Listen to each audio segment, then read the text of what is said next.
Let me introduce my distinguished panel. Let's see, we'll start with a local boy. This is Congressman Gaetz. He is a superstar of television in the state of Florida. Now, you may actually think he's a television personality, but he's not. He is a United States Congressman. Are you the youngest congressman? Don't let the Botox fool you, KT. I've got a few more years on me than a bunch of them. Well, we're honored to have you. Thank you. And Congressman Lamborn, who is an old buddy of mine, goes way back. He's a Colorado Springs guy. Now, you know when you hear about all those UFOs? They're his. Doug Lamborn.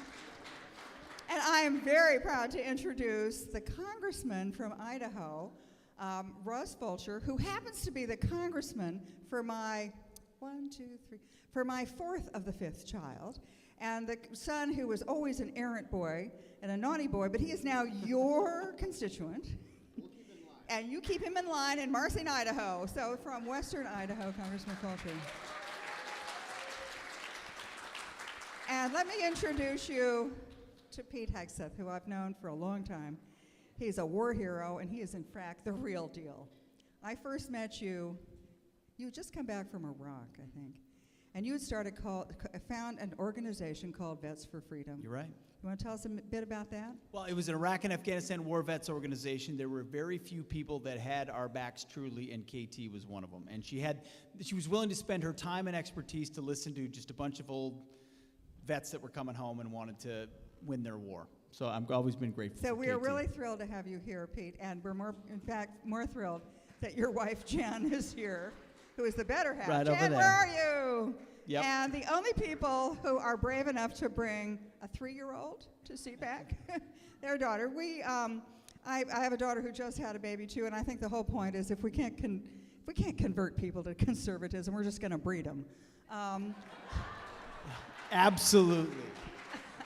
Okay, so nobody's listening to that, so nobody's going to quote me on that one. We have a very serious topic, believe it or not, and that is peace through strength. Now, I am the only person here who remembers the original peace through strength when I worked for President Reagan, and I was the Pentagon speechwriter. And President Reagan chose those words extremely carefully. I mean, it sounds like a bumper sticker, right? Peace through strength. Who's not in favor of peace, right? Who wants to be weak? But the words were very carefully chosen for the following reasons. Peace. You can get to peace a lot of different ways. You can get to peace through conquest, through capitulation, through nothing much is happening. But Reagan had a very different idea of peace, and that was peace through strength, which means deterrence.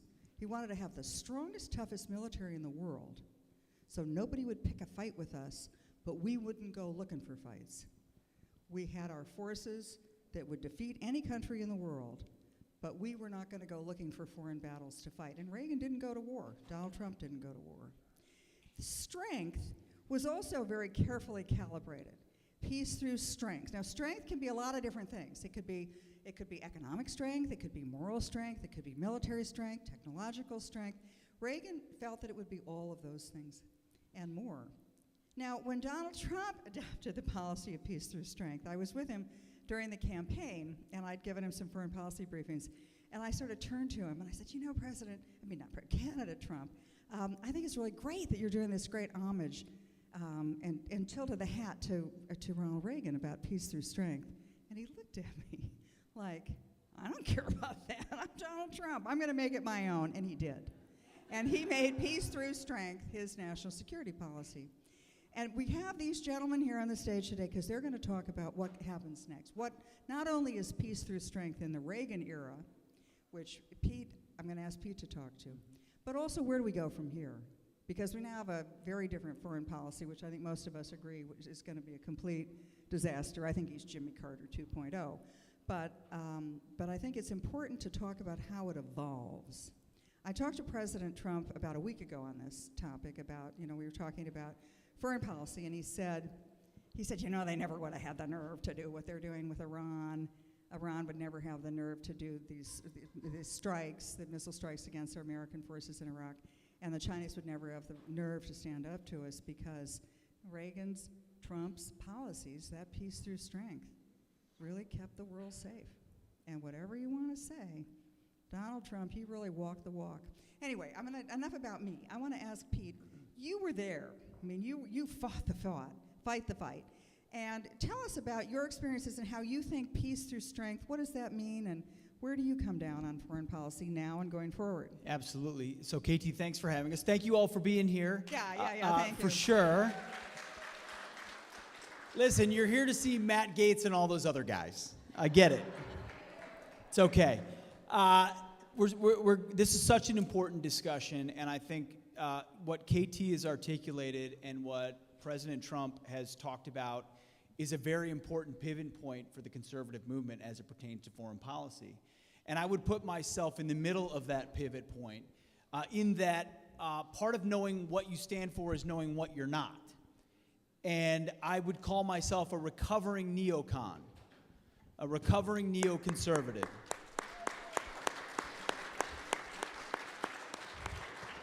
What's the first step? Admitting you have a problem, right? Hi, my name is Pete, and I'm a recovering neocon. Hi, Pete. Hi, Matt.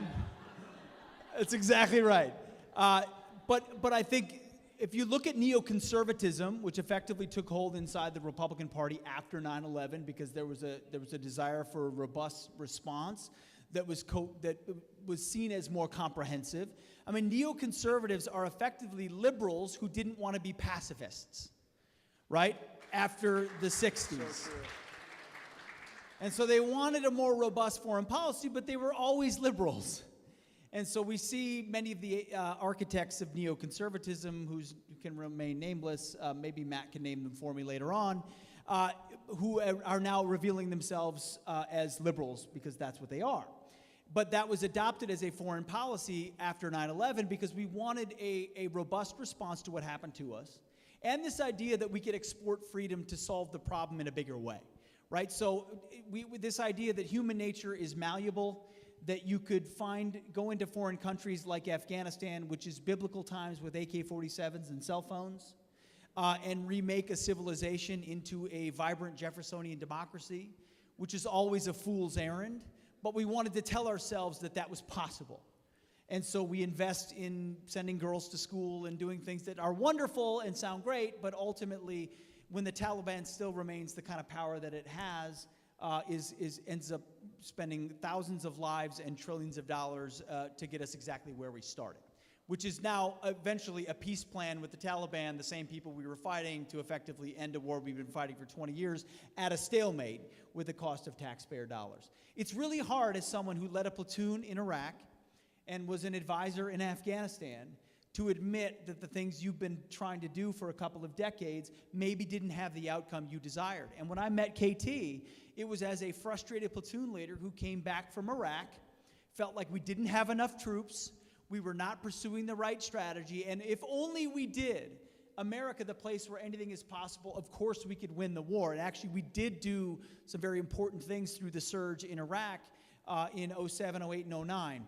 But even those were temporary when you look at that battlefield and the scope of what we're fighting against Islamism, and now with bigger, even real threats like China, where you have to have your eye on the ball. Ultimately, we were distracted in ways that we're never going to get the return on investment that we hoped for. So a conservative foreign policy, first thing you have to know is what it isn't, which is adventurism around the globe, hoping you could remake entire societies in your own image, which is not possible. There is no George Washington and Thomas Jefferson in Kabul. If it existed, it would have been there a long time ago. I wish them luck in finding that. Not our job to get there. A limited counterterrorism message approach to prevent another 9/11, I can understand. But what we did instead was try to pretend like we could remake these societies. And what I saw as a platoon leader, and I'll keep it as brief as I can, I know we'll do Q&A as well, is the manifestation of that foolish policy. So now you have rules of engagement that tie the hands of the guys that I was in charge of leading in a platoon, which means you're fighting politically correct wars that get your guys killed and actually lead to the mission going on decade after decade, when if you actually fought it with the gloves off, you could win it, but because of your limitations and caveats, you don't. In Afghanistan, we were a part of a NATO alliance. I was part of ISAF, which is the International Security Assistance Force. We had a patch on our shoulder every day when we went out to the wire. The joke was the ISAF patch actually stood for I Saw Americans Fighting. Because there were 50 flags in the headquarters of Kabul of the NATO alliance and one country that actually fought. Newsflash, that's not an alliance. That's a bunch of flags and one country that's doing all the lifting. And sure, I saw some Brits and some Canadians and some Australians that did good work too, but they had even more onerous caveats on their involvement. What Donald Trump did was focus us in on what really matters, where we should really be investing our time, who our friends are, investing in them, like the state of Israel, like allies that are willing to fight, who our enemies are, and truly staring them down, and then pulling back from places where we are not investing resources wisely because we're missing the bigger fights like China as we're stuck in places which would keep us stuck forever if they could. So I'm grateful for what he taught me, President Trump, on foreign policy, and I'm happy to be mostly recovered. I'm still hawkish. I think we need to kill bad guys, like a lot of them. All right? But we need to do it in the smart way and keep America strong in the process.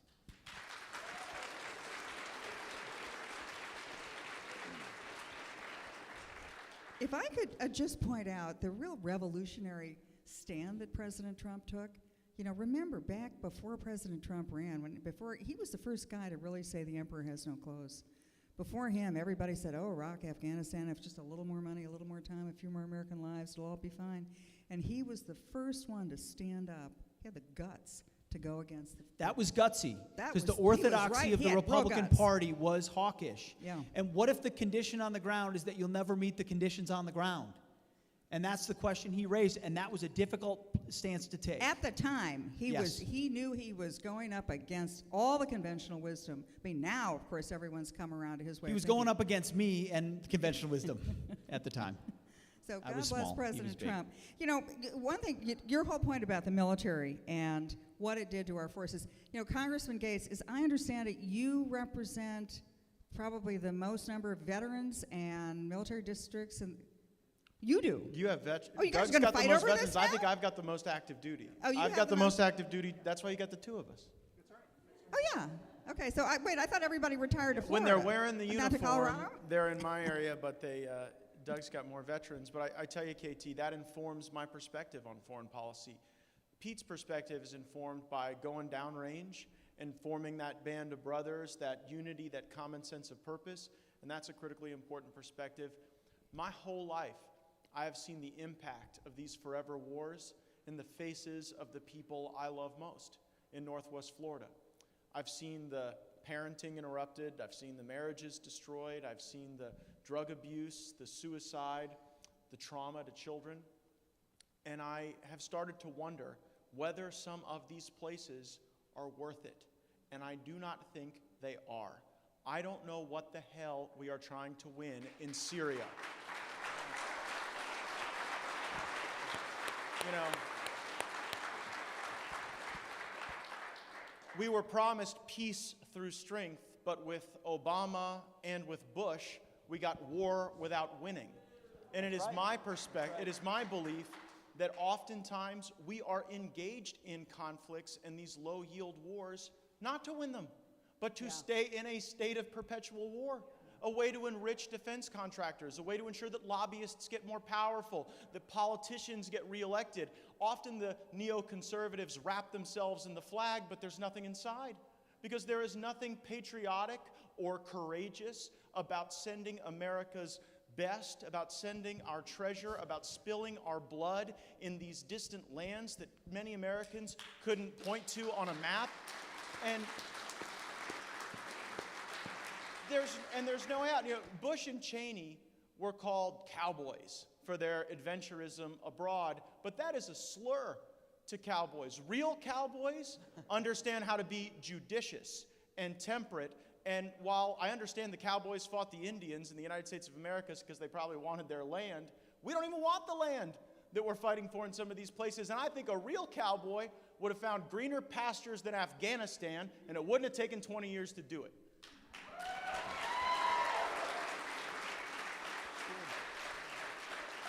Really well done. Really brilliantly said. Now, I want to turn to my son's congressman and ask you about the future, okay? Cybersecurity, critical infrastructure. Where are we there? How's peace So, through strength there? You know, it's interesting to get Pete's backdrop there. Boots on the ground, that's the perspective. Matt talked about his perspective with the large population of active service dutymen.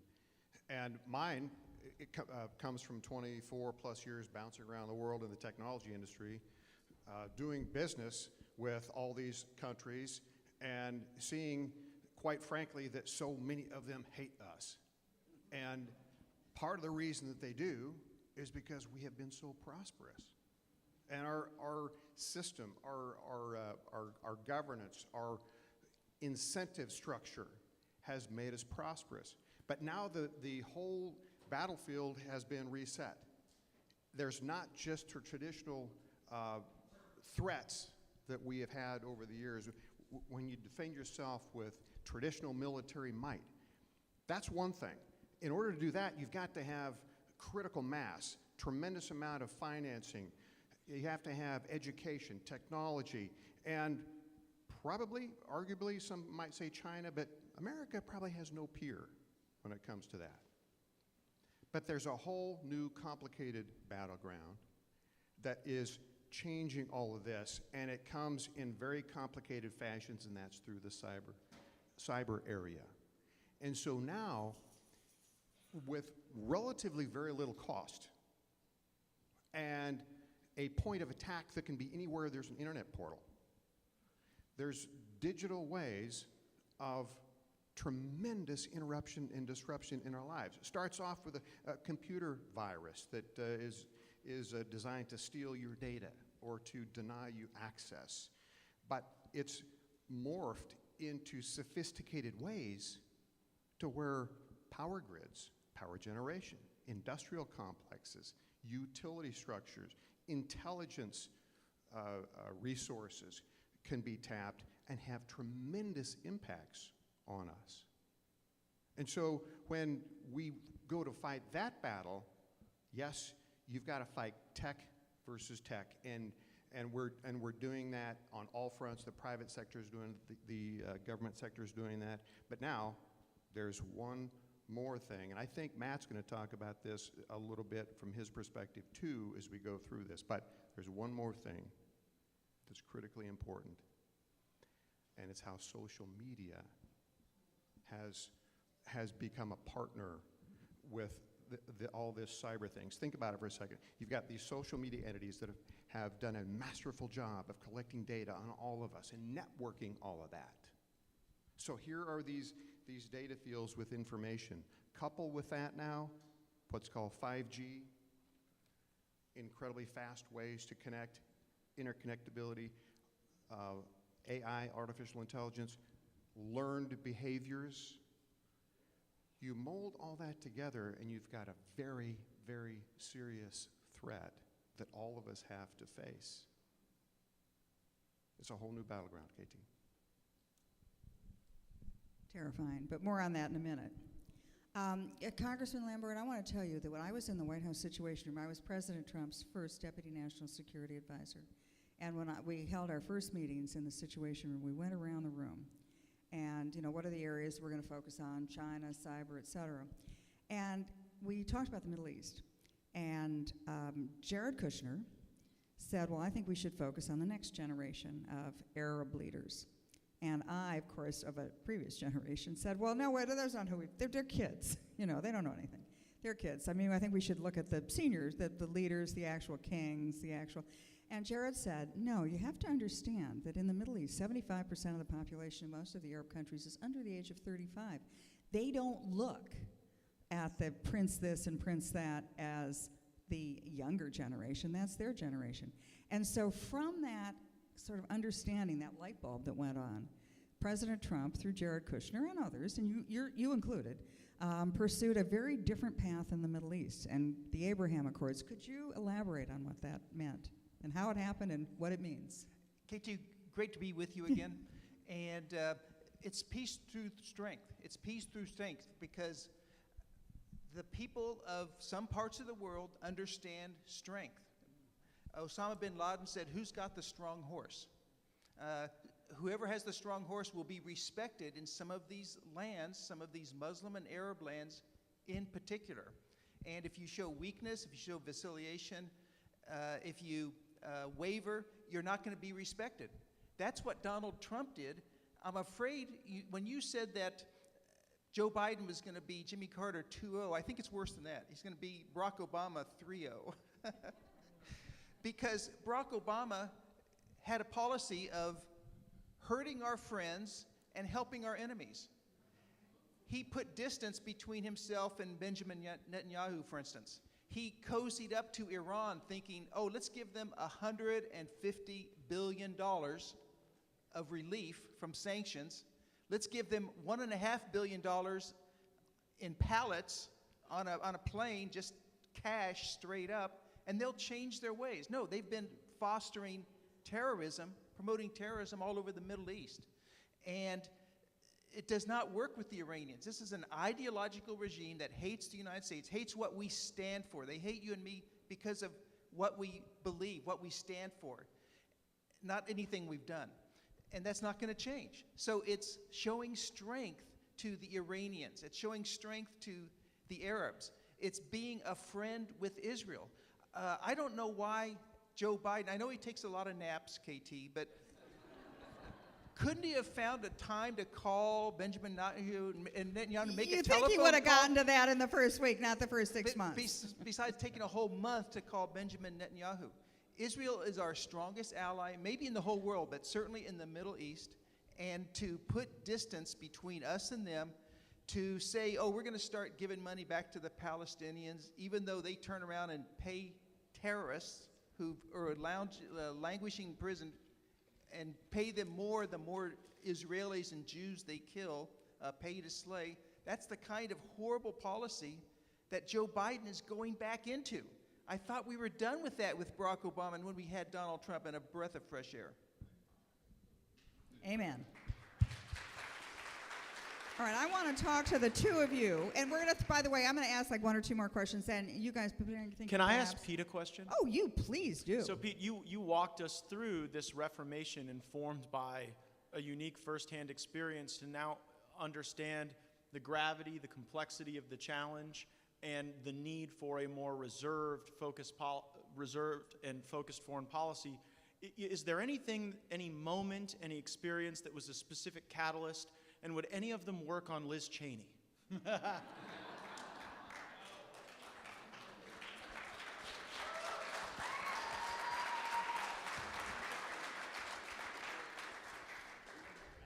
The answer is no.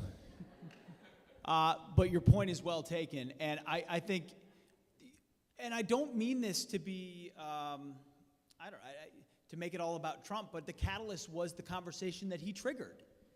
Because you can't underestimate the extent to which Donald Trump ran headlong into the Republican orthodoxy in 2016, of which I was part of it, of which many people were. He went to South Carolina and called George W. Bush a war criminal, and then won South Carolina. 100%. Happened. So he went right at the middle of it. And for those of us who had been invested in, hey, we want a successful outcome in Iraq, or who had served in those places, you took a personal affront. What you're telling me what I did wasn't necessary or useful. That's a hard thing to get past for a lot of people. And it doesn't, but once you realize that doesn't take away from what you've done, or what you've served, the men you've served with, and the sacrifice you've given, but you deserve political leaders who will put the interest of the country in front of an endless mission for the sake of an endless mission. That's what Donald Trump did. And it does take a lot of humility to step back and be like, hey, I think I was wrong. And it takes a lot of courage for someone like Donald Trump to step up and say, y'all are wrong. And here's why. And I know what the leaders of the Republican Party have told you for a long time, but this is what America First looks like. And if you want to be strong on the globe, you better be strong at home, and we haven't been for a very long time. So it really was Donald Trump, Matt, to your point. But at the same time, I want to point out that Donald Trump not only went to the military and said that, or to the neocon leaders, he then at the same time said, however, I am going to build up American armed forces. I am going to have, not just say that, oh, it was a He mistake. took the best aspects of Yes. peace through strength and kept them and got rid of the neoconservative. You got to remember the poisoning of peace it. part.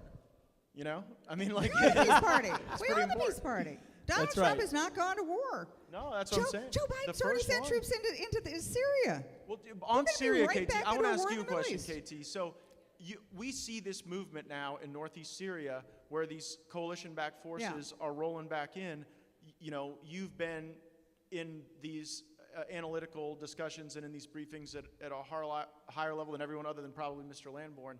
But I want to ask you, I mean, what do you think the Biden administration is doing up there? You asking me? Yeah. Well, I mean, you know, you were there. Okay, so here, all right.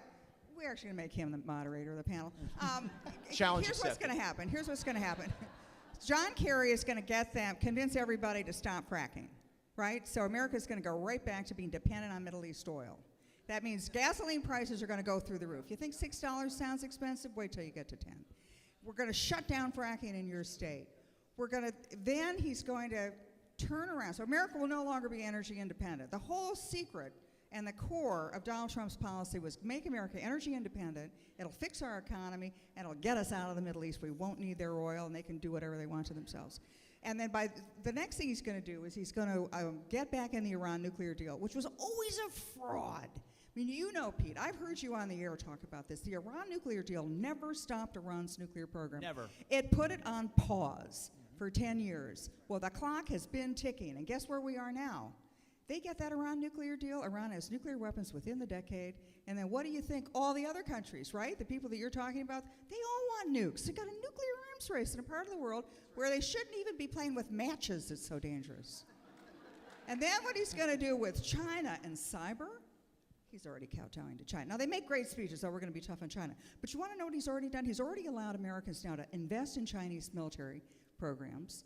He's taken off all of the travel restrictions. He's gone right back to saying, oh, we're going to be nice, you know, we're going to have nice conversations. The Chinese don't want nice conversations. The Chinese have a foreign policy, and their Chinese foreign policy is called wolf warrior diplomacy. They think that's great.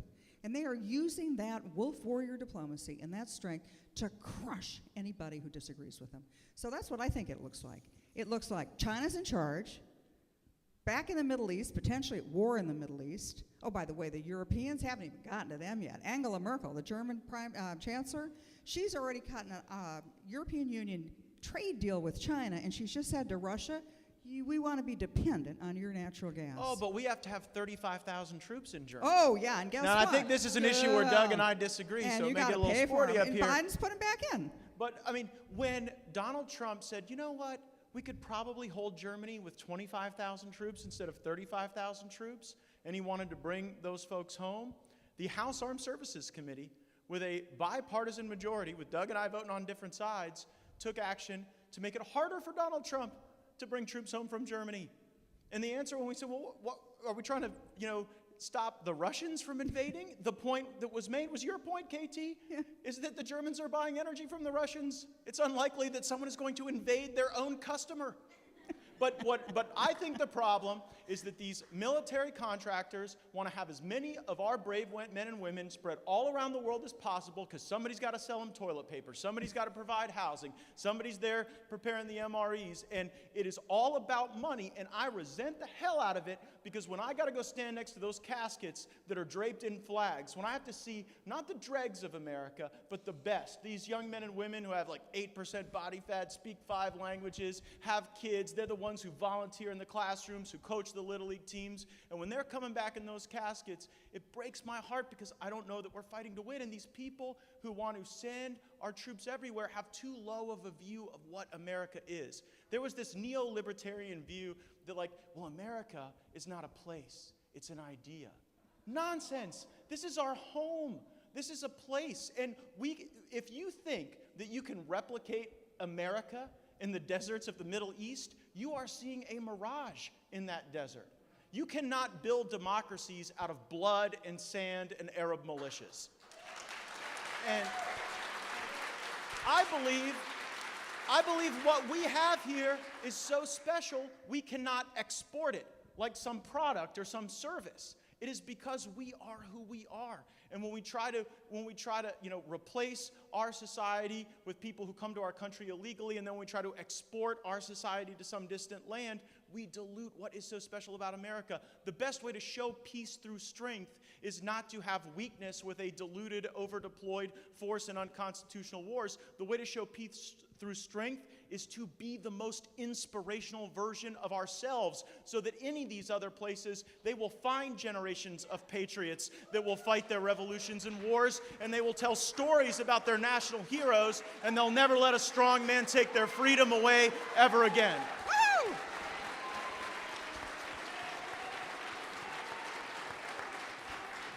Can I just ask one? Are you old enough to run for president yet?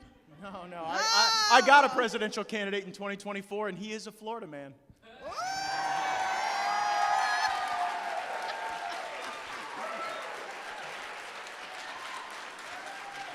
Whoever said foreign policy wasn't fun, right? All right, now on to a serious topic. For these two guys. Oh, are we getting questions? 2024. Oh, 2024? I found my campaign manager. Well, who's your finance director? Is that person here too? Okay, I want to turn back to these two guys. We're going to get to questions after one more time here. She's putting on a Matt Gaetz hat, and those are for sale right outside the order.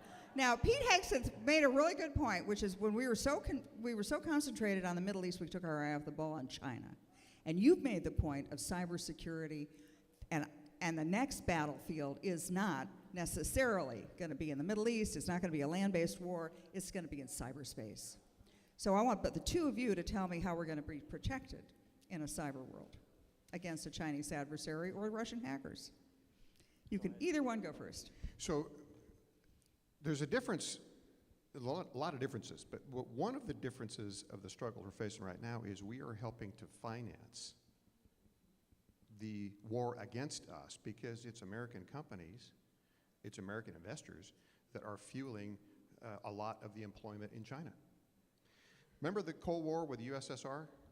We didn't have that. We had a common enemy, but we didn't have to go out and wrestle our own businesses in order to change that. And so there's a tremendous difference there, and make no mistake about it. China wants to see us go down. They've been trying to take our currency and get that changed as an international standard for forever. But in order to move forward on the cyber front, I think you got a couple things. First of all, when it comes to the more known cyber threats, this is a war like any other. You fight tech with tech. Your battlefield, instead of soldiers, boots on the ground, they're engineers. They're people that we train technically, and you fight the tech with the tech. But once you start getting into this other arena, and that's where it's much more subtle. It's the attacks. It's the Russian and Chinese attempts to try to influence things, influence elections, influence behavior. How do you do that? You do that through some of the communications on social media. You do that digitally. That is a form of cyber threat on the major platforms. How do you fight that? Well, first and foremost, you stop the doggone censorship. Because the voices on that front and the allowance, if you will, of the threat digitally through there, the conservative voice is being squeezed out.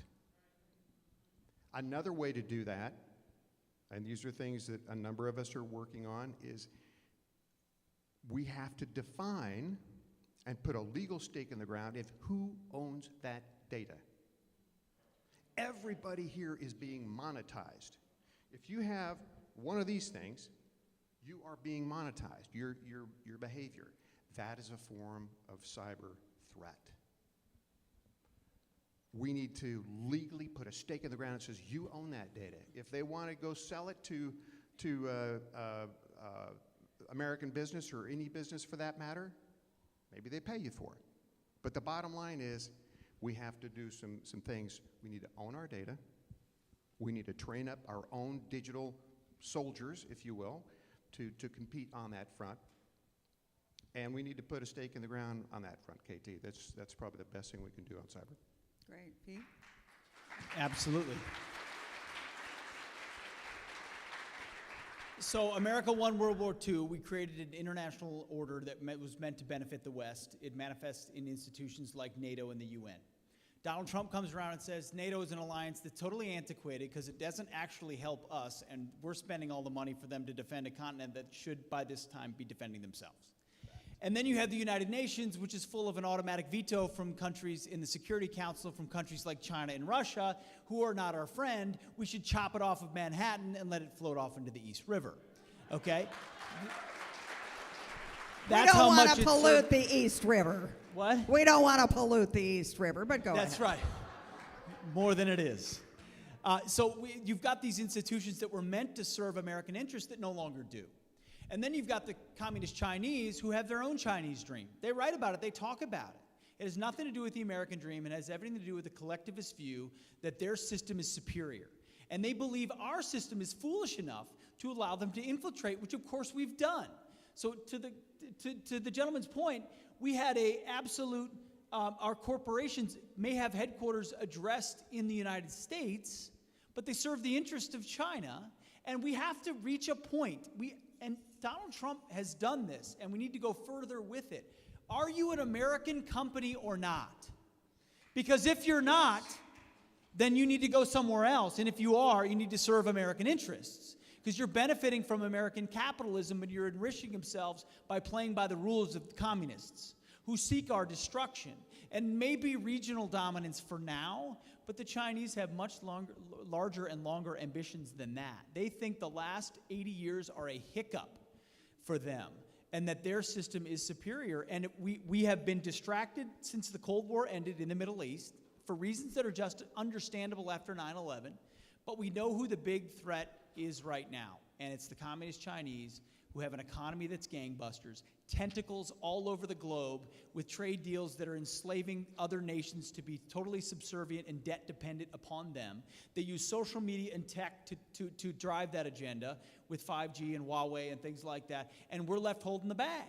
And what President Trump and KT, the administration, try to do is shake the trees and say, this is the threat right here. That's a conservative foreign policy going forward as well.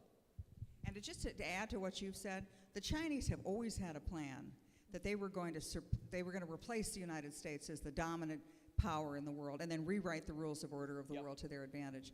That was supposed to be by mid-century. They've moved up the timeline. The pandemic and the election of Joe Biden, they're in there for the next decade. But what I want to know is what I'm going to ask you. What the heck's everybody doing in our critical infrastructure? What are the Russians doing hacking, and what are the Chinese doing? How are we defending our critical infrastructure, Congressman? They're not just going after our secrets. They're not just going after our electrical grid. Now they're going after our water supply. They're going after all the critical things. Can I say something about China? Go for it. Joe Biden the other day said, oh, what the Chinese do with Hong Kong is their own business. What they do with the Uyghurs, which is a genocide in Western China, is their own business. Different countries have different internal policies. A conservative foreign policy says that you tell the truth. Whatever else it is, it's telling the truth. And the Chinese need to be told the truth. They are genocidal. They are suppressing democracy. They violated all the agreements they supposedly had with Great Britain when Hong Kong was handed over in the 90s. And Joe Biden says, oh, none of that matters. It's their own internal policy. He's not telling the truth about how bad the Chinese are. So a conservative foreign policy, if nothing else, it includes telling the truth. And the truth is... I think Pete makes a point, though, that, look, I think all that stuff China's doing with the Uyghurs and Hong Kong is terrible, but let's start telling the truth like Pete did about our own American businesses. When you got Microsoft, Oracle, Google setting up AI centers in China, which we know is just a backdoor for the Chinese to be able to access our systems, like Doug said, we have these America last companies, and I think with the rest of the world, it hurts our credibility to lecture on the Uyghurs and on Hong Kong when we haven't done enough to ensure that we aren't contributing to this. technology is something that the Chinese have used to make totalitarianism more efficient. And we should take note of that here, because this Chinese social credit score that we see with the fusing of big government and big tech is something that just strikes me as eerily similar to what we see with the cancel culture and big tech and all the Facebook and Amazon and Google executives going to work in the Biden White House. And it's even worse. I mean, not only is big tech and the companies you've mentioned cooperating with the Chinese Communist Party through the Chinese companies, and it's all the same. When we in the Trump administration tried to get them to help the Pentagon to create they told us to go jump in the lake. They would help the Chinese Communist Party, the Chinese military, but they weren't going to help American companies and the American Defense Department. This is wokeism in 2021. Yeah, wokeism. Bunch of spoiled teenagers. Okay, now we're going to go to audience questions.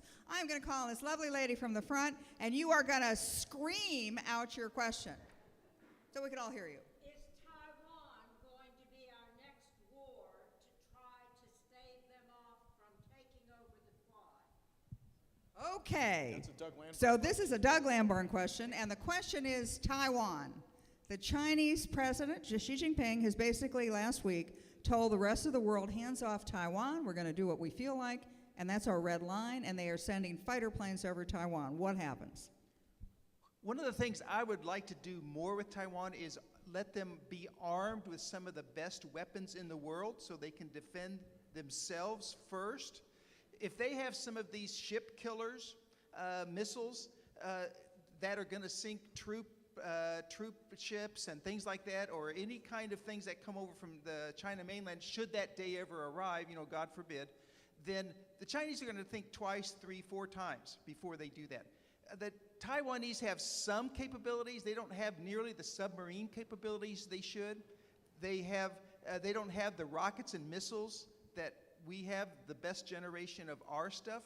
If the Taiwanese made it clear to the Chinese that, okay, you send soldiers over here, they're all going to die, that protects them really well, and U.S. forces don't have to be committed other than maybe as a backup somewhere in the background. Good answer. Okay, questions. Gentleman with the mustache in the second row. Stand up, ask your question, and I'll repeat it. Well, I have a constituent, and I was very touched by what you're saying. I'm curious, Russ, do you feel that Micron is a U.S. company? Okay, the question is about American companies, and Russ, do you think Micron is an American company? I think what you'll find is that Micron, Microsoft, Apple, any of the tech companies, or for that matter, any organization, they will say we are global companies. And they set their ethics by global rules.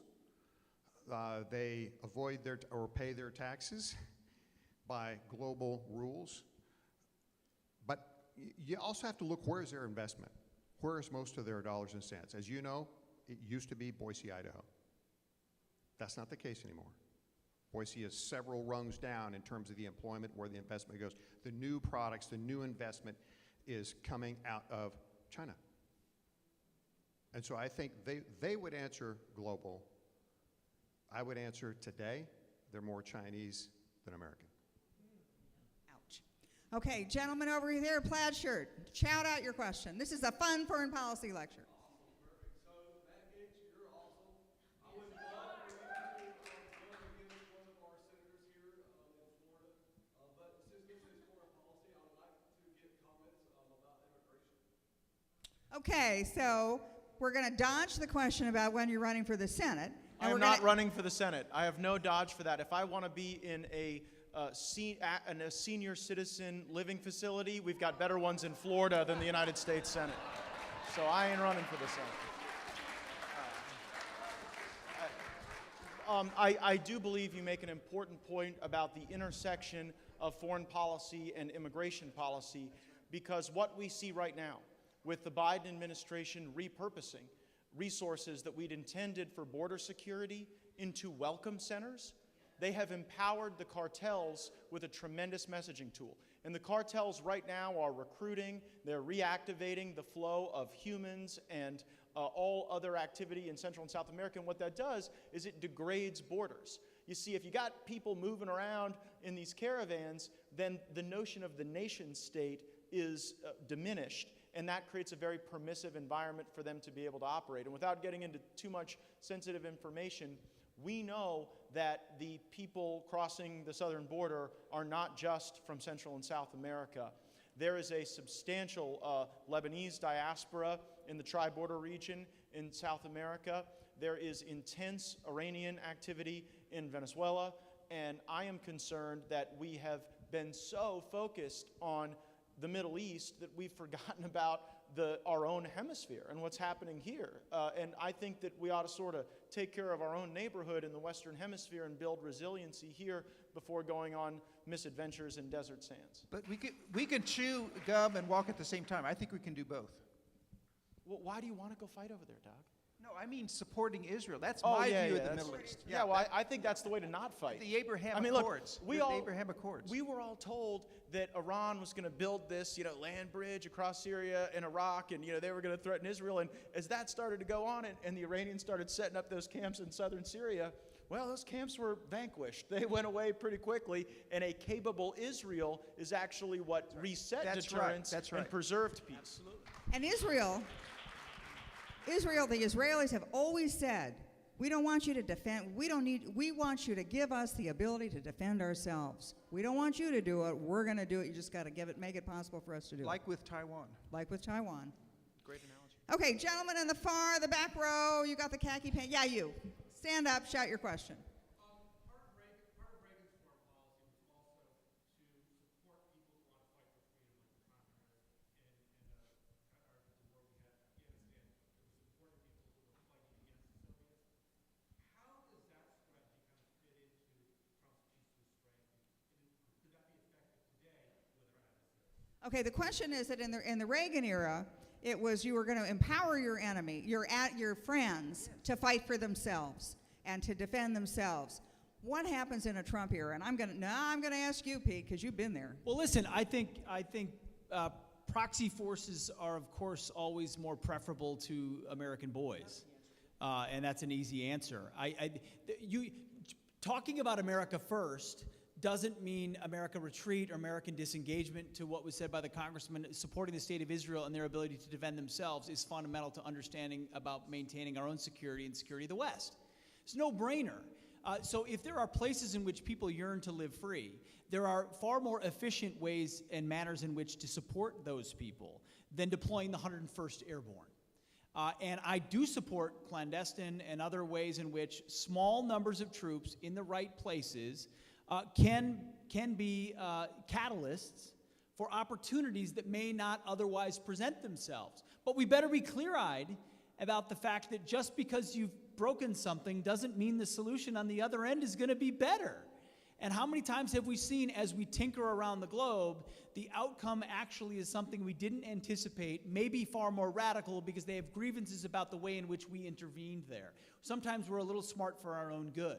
And that little dose of humility on foreign policy with the amount of unintended consequences is something we ought be, after what we've learned over the last 20 years, paying more attention to. So I think in the right place, and KT can speak more to the actual policy of America First within the administration, in certain places at certain times that makes sense. But I think prudence should play out, and we should have a little bit more restraint in how often we attempt to intervene in other people's affairs.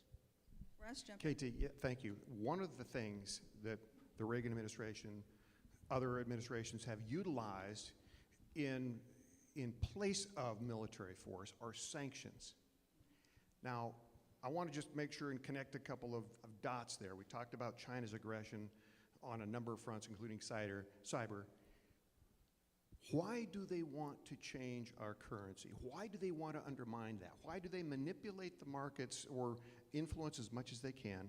Because the U.S. dollar is the primary financial standard for international commerce. Yes, there are pockets of other things, but it gives America a unique strength in the ability to sanction. So the threat to our currency and China's leading that aggression is for that purpose. That takes away America's ability to sanction on a significant level, and then you're confronted with some of these more direct issues. Do we use physical force, proxy, whatever that is? But want to make the connection on the financial structure and sanctions, how it fits into this. Yeah, and Russ, do you think that then, by virtue of that answer, do you think China represents the greatest threat to us as a replacement tool in the global reserve currency system? I mean, is it the euro? Is it the China? Because it seems like you're saying... Is it Bitcoin? Yeah, I mean, we're the global reserve currency You know, now. Do you think that if we were to be replaced, Digital it would be currency? China? I don't know that I can say that I would say China standalone is the biggest single threat. Matt, they appear to me to be the one that's leading the charge. In many ways, we seem to be our own biggest enemy in a lot of these things. And I say that because we put rules in place that encourage our businesses to get out of America and invest in these places. We encourage our own best and brightest to take our resources, our expertise, our genius, and do it somewhere else. So in a way, you can't blame China for that, right? Yeah, it's fair. We're setting the deck against our own people, and we got to stop that. Yeah, great point.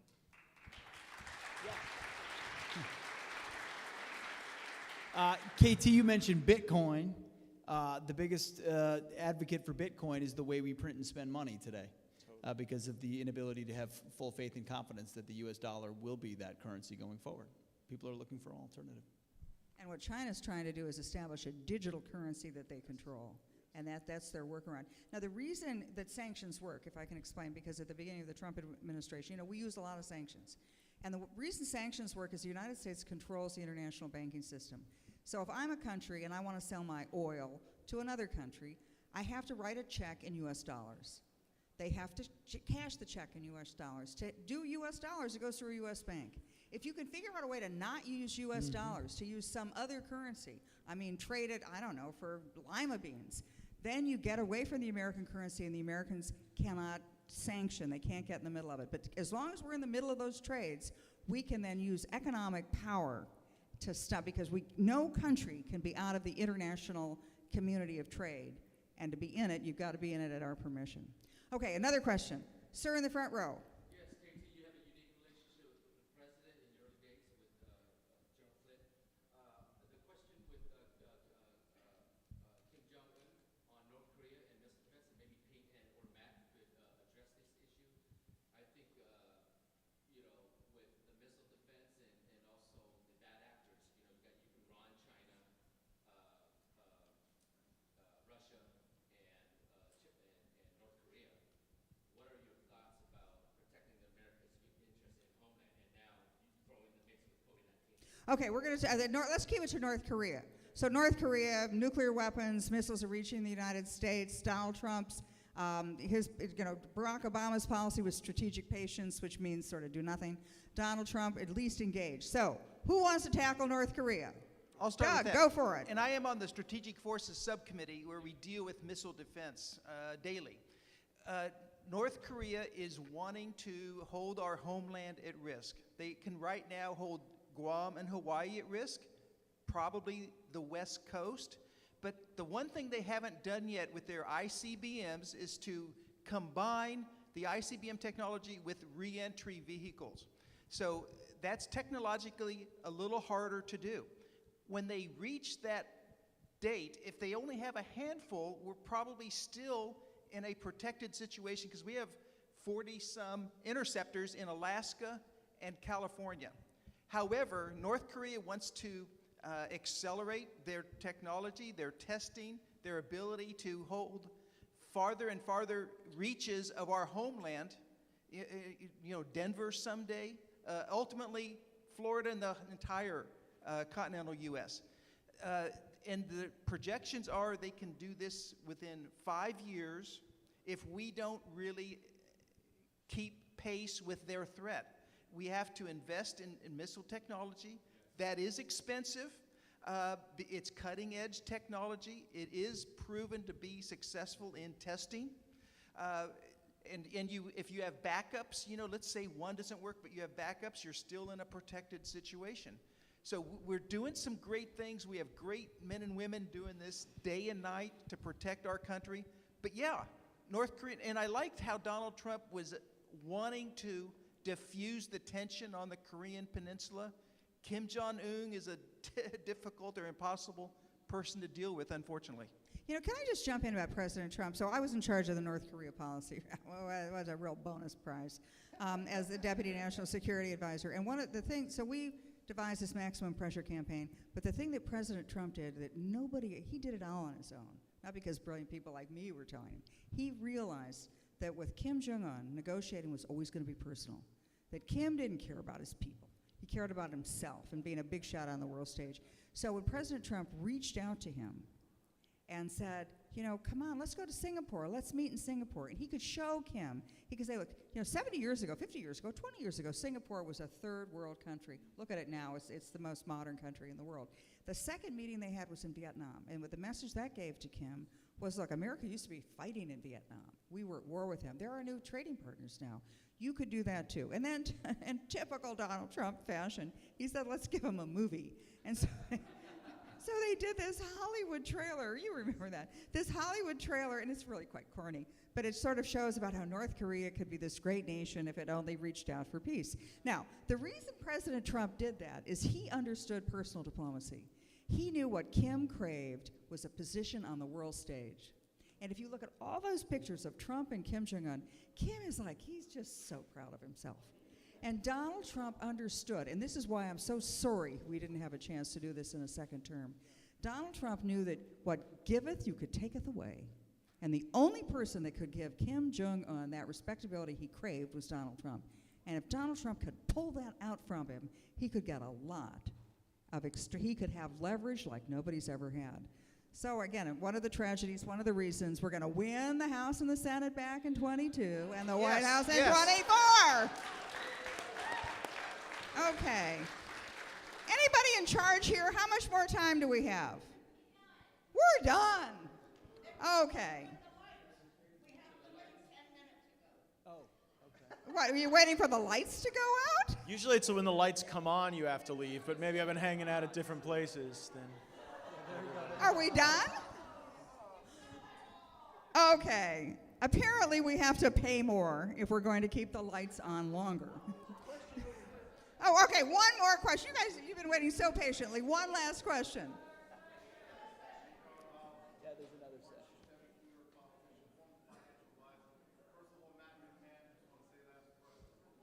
You mentioned cryptocurrency, and my concern from the stand of the market is there's some positives to it, but at the same time, since it's not regulated, you could have billionaires manipulating the value of it, number one. Number two, it's used for a lot of illegal international activity like human trafficking. Is there anything being done or looked into as far as regulating? It sounds just like the US dollar in those terms.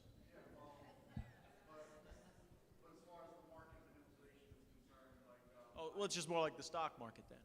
Well, with the stock market, with individual stocks, if you're an insider and you own a certain amount, you can't just dump everything. Like with Bitcoin, you could buy billions of dollars of Bitcoin and then wait and Okay, this guy's not a Bitcoin billionaire. Listen, so I'm we're gonna make bullish you on happy. Bitcoin. I'm long on Bitcoin. I think that ultimately there is so much concern over government manipulation of those markets through regulatory action that the dynamic you described is entirely correct. You see it with, you know, Tesla's big buy. Ultimately, I think some of these big corporations like Amazon are going to start to accept Bitcoin, and that really is an attack on the Federal Reserve in a lot of ways, and it's one I'm here for. Okay, so can anybody, let's have final sentences from everybody, and then we're all hitting the bar. Final sentence. I'm also very bullish on Bitcoin, by the way. Yeah, Good luck me trying too. to shut it down. There is nobody in charge. Nobody, There is yeah. no company headquarters, and the servers are all over the country. And what is Bitcoin but a white paper and the confidence people have in it right now? So I think do it's, not have in the U.S. dollar. and that do not have in the U.S. dollar right now.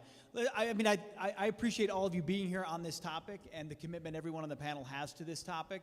Ultimately, America can only project power when necessary if we are strong at home. And that's what Donald Trump understood. Until we are, if you expend yourself around the globe, you expend yourself at your own consequence. And it's about time we focus on who we are at home so that when we do need to project that power, which may need to happen in the future at some point, we're ready to do it. Okay, quick sentence or two from Gross. The stigma, the impact of Donald Trump that Pete so well painted out is still there. The current leadership is so scared of him. And if you don't believe that, go take a look around the Capitol.